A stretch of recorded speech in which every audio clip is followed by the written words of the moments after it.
Hello, I'm TMN, and welcome to today's movie review.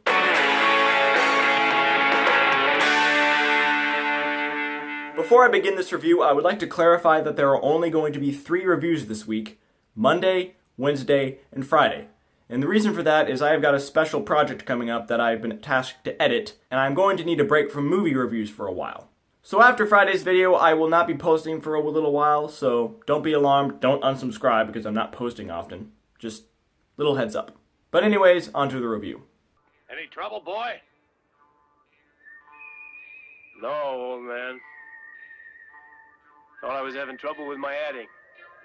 It's all right now.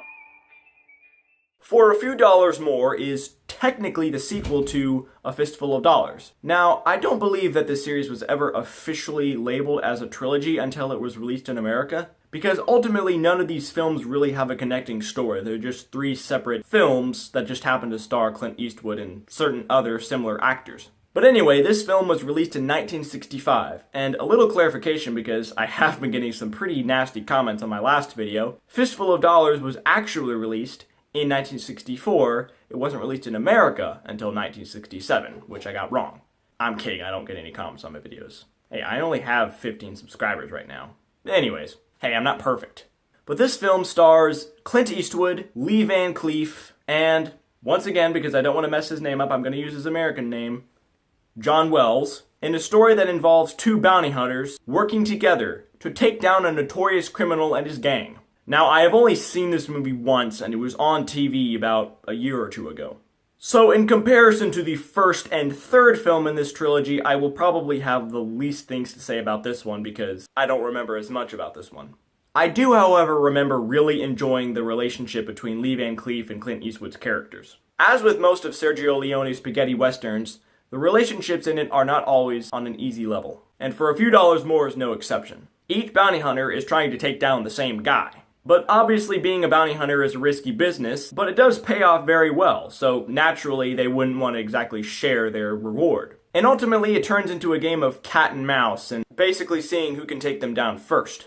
There are a couple of things that I do remember about this movie though. I do remember that the main villain of this film always had a pocket watch that had a chime that played whenever he opened it, and whenever the chime would stop playing, he would kill his victims. I remember there was a scene where Eastwood and Cleef were shooting a hat around in the back alley of a saloon. And I also remember one of the gang members who had dirty blonde hair that went down to his shoulders, who Cleef's character didn't have a very good relationship with. One might think, this guy should probably watch the movie again before he reviews it, but I figure I'd rather just go into this review with my own thoughts already in mind as opposed to rewatching it and then maybe getting a second opinion. Because in many respects, I feel like that's not as authentic. As far as performances are concerned, Eastwood's is pretty much the same as it was in Fistful of Dollars.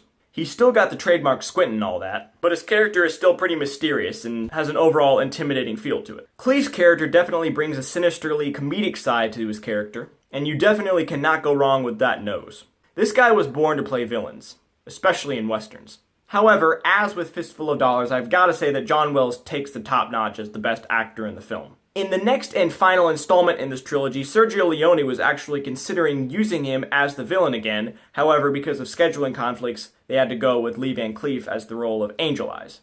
But I could definitely see why they would have used him a third time, because he really does make a great villain. And once again, Mario Brega, the antagonist's henchman, meets the violent end as he does in all of these Dollars trilogy films. Although I have to say, this is probably the most tame. And he definitely has a good performance too. As far as all the other performances go, they're good too.